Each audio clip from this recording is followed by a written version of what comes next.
We'll guide you through how to use the reference image feature in Krita, making your digital art process smoother and more efficient. If you find this helpful, consider subscribing and liking the video. First, open Krita and make sure you have your canvas ready. To add a reference image, go to the top menu and click on the Settings option, then select Dockers and choose Reference Images. This will open a new panel on your screen. In this panel, you can add your reference images by clicking the Add button, which looks like a small image icon.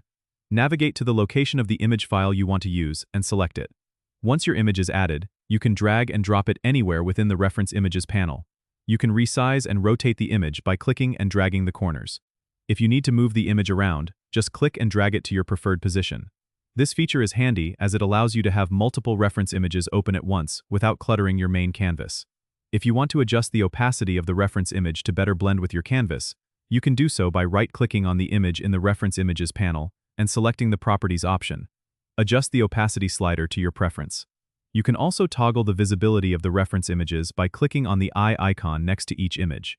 This way, you can easily switch between different images or hide them entirely when you want to focus on your drawing. Remember, the reference images are there to guide you, so feel free to experiment with different placements and opacities until you find what works best for your workflow. Don't forget to subscribe and comment if this helped you out.